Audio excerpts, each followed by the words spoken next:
In this video, we'll witness an Israeli spokesperson lose his composure so much that he nearly prevents the show's host from even getting a word in.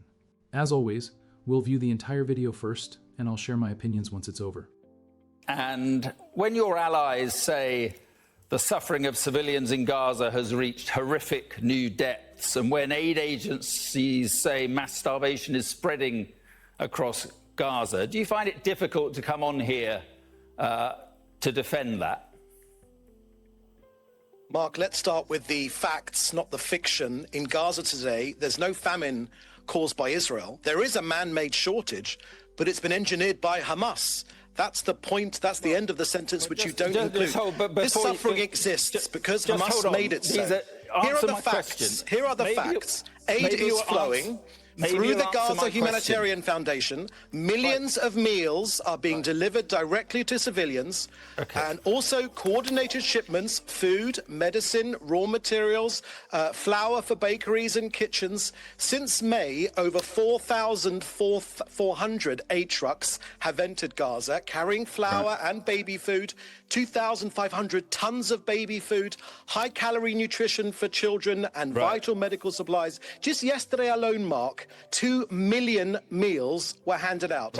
In just weeks, now that's 1.4 million packages. So why then are more than 100 aid agencies... Israel is facilitating this aid every single day. The problem is not Israel, the problem is Hamas. Hamas loots the trucks, it blocks its distribution, it weaponizes hunger, and deliberately endangers its own people. And right now, there are over 700 aid trucks sitting inside Gaza waiting for the UN to collect them. 700 aid trucks are right now waiting for the incompetent UN to come and collect them. Now, can I get a question in now? If you let me answer them, talking about 28 of your closest allies. We're talking about 100 aid agencies, not one, not two, all saying the same thing. Now, the UN are telling us there is no security for those trucks.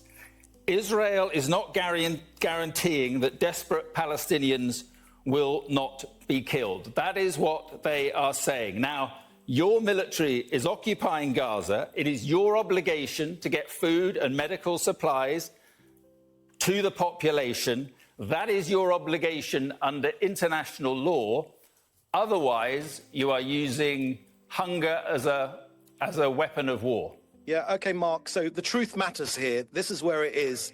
There is no famine in Gaza. There is a famine of the truth, and Israel will not stop telling it.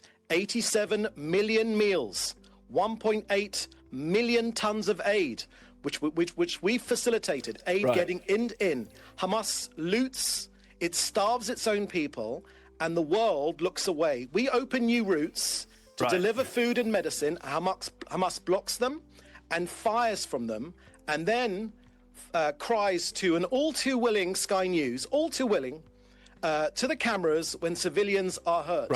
Why don't you provide security then? Why don't you provide security then for the UN to get those supplies into Gaza? You can't say, here's the point, you can't say on the one hand that the Gaza Humanitarian Foundation is now distributing the aid in Gaza, and then when it's a disaster with up to 1,000 people shot dead, you start blaming the UN. Mark? You start blaming the UN for causing hunger. I mean, it's simply nonsense. Hamas. The media shows pictures of hungry people, but won't say the words that matter. Hamas stole their food. Hamas caused their suffering. Hamas turned charity into a billion-dollar racket. Just like mafia, they steal the aid, they sell it on the black market, and they're hoarding it for their own terrorist fighters, recruiting killers with that money. So when we have disrupted that pipeline of theft, Hamas saw Israel as a threat to their business model, not their people's salvation. So we've attacked the terrorists while Hamas put civilians in harm's way. But who is being shot dead? Who is being shot dead? Who is being shot dead when people go to get the food? Points the finger at Israel instead of the killers. Mark, the tragedy in Gaza is Hamas's doing. They're behind these civilian deaths. They weaponize schools, hospitals, and they run a billion-dollar aid racket. Right. And Answer me this. Answer me this. Answer me this. Bogus Hamas numbers. You show the carnage, but you never say the words that matter. Hamas is responsible. Right. Answer me this. Answer me this. Who is being shot at the Gaza Humanitarian Foundation delivery system, distribution system? Who is being shot there? Are you saying 1,000 Hamas terrorists have been shot there? Because that's not the evidence we're getting. You say, why can't you help the UN with all the security they need to distribute the aid that is waiting at the border and use crowd control measures which are not shooting people dead? How about that? My gosh, Mark, aren't you a clever man for coming up with these great aid distribution? Just share with me your qualifications for dealing with Gazans exactly. Was it in the newsroom at Sky News when you repeat Hamas talking points? It's not a Hamas talking point. It's let's what get real UN, for a second. It's not a Hamas talking point. Hamas designed this war.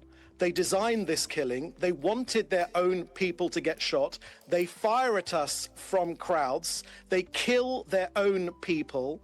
Just today, the IDF released footage of tunnels full of food of Hamas terrorists living it up, stuffing their faces with their portly frames while their own people suffer. It's time for you to get weighed. Why do you keep saying answer this like in a childish way? Are you a journalist or are you a fantasist? Well, I'll tell you how it works. Let's get real here for a second. Let me tell you how it works. Which is doing I this, ask a question, and we will you get answer the food it, in, but and then it Hamas happens must stop stealing it. I'll tell you how it works. You're paid to answer the questions. I'm paid to ask them. Let me ask you another one.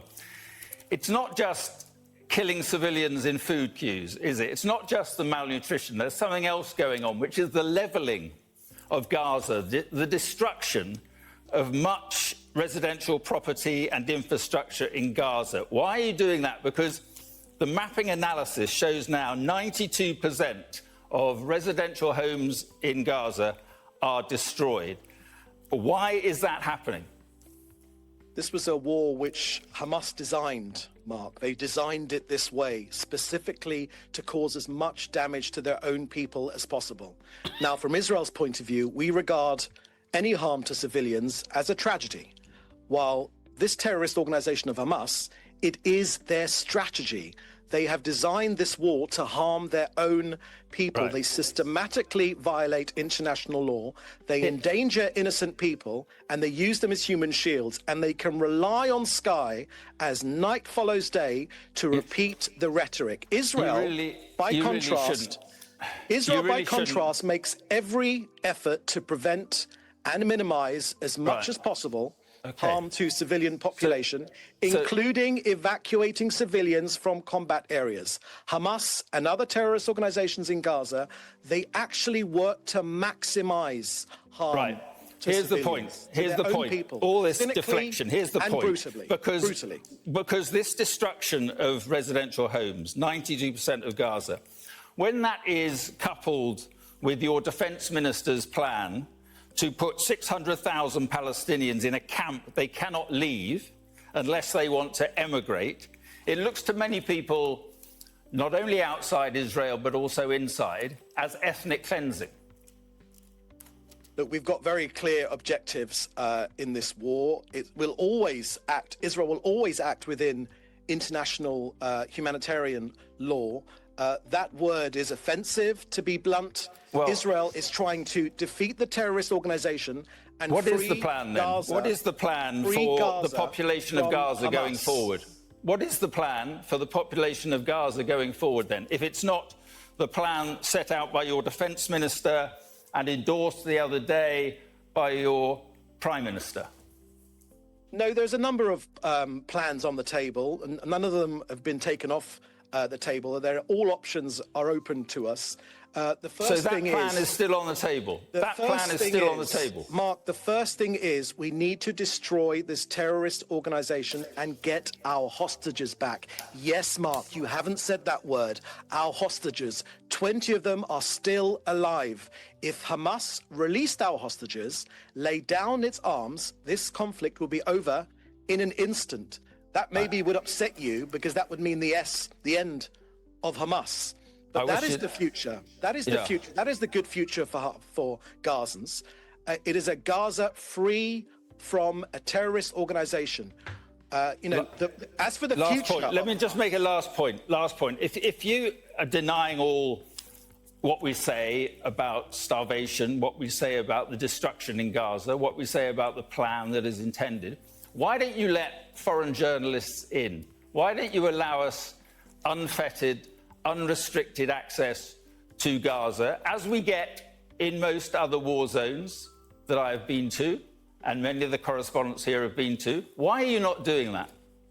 I'm just wondering if you ever get tired of this this line of questioning. Firstly, listen to me, Mark. Listen to me. Firstly, because there's no shortage of these images coming out of Gaza. You see them all the time. So what is this nonsense? We are focused on getting our hostages out. But you just told me it's all propaganda. You just told me it's all propaganda. Literally just told me that. Hostages out. Why aren't you raising the plight of our hostages during this interview? Why aren't you putting pressure through your broadcasts on Hamas, the terrorist organization?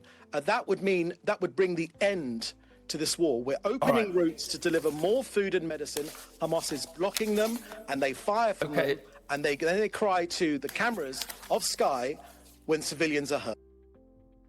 So I've got to mention right off the bat, and this isn't something I usually say, but the journalist in this piece might just be the most ineffective reporter I've ever covered in a video. It's like he just wasn't up to the task when it came to challenging the Israeli spokesperson.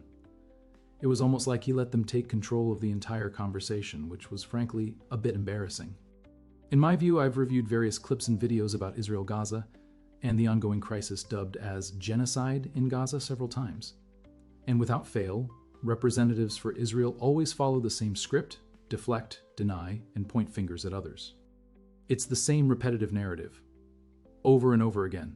The last question from the journalist was quite enlightening, though, when he asked the spokesperson, "If this is all true, why aren't you allowing journalists into Gaza?" The spokesperson contradicted his earlier statements by saying, "Well, you've seen the images and so forth." Then the journalist rightly pointed out, "But you just claimed it's all propaganda. This should have been his moment to really dig in, given the spokesperson's blatant error." But he missed it, failing to press harder on the issue, which was a pretty large blunder. What I want to highlight here is the consistent problem that Israeli representatives never admit any wrongdoing, always redirecting blame to Hamas. It falls upon them to show they're handling things correctly. Israel is losing the battle in the court of public opinion, which is leading to mounting pressure from citizens that their leaders can't ignore, a scenario that should have unfolded a while back. And then you have people like this spokesperson appearing on UK television, with similar occurrences in the US blatantly spewing garbage, assuming we're naive. But we are aware of the reality. Are you seriously suggesting that Hamas, with its limited power, is responsible for everything Israel blames them for? We've seen numerous attempts to deliver aid to Gaza by both sea and land, yet these efforts get blocked. Wasn't Greta Thunberg among those who got stopped trying to help Gaza? How does Hamas replenish resources amid such isolation in Gaza? The facts are plain and evident. Various independent humanitarian agencies, including the UN World Food Programme, are documenting critical famine conditions and widespread starvation in Gaza, exacerbated by Israel's intensified siege since March 2025. These facts are undeniable now, yet spokespersons flaunt lies globally, assuming we're ignorant. It's unacceptable and cannot continue. Drop your thoughts on this in the comments. I'm eager to hear your perspective. Also, if you could hit that subscribe button and like the video, I'd greatly appreciate it. Thanks, and I'll catch you in the next one. Don't forget to share your thoughts below.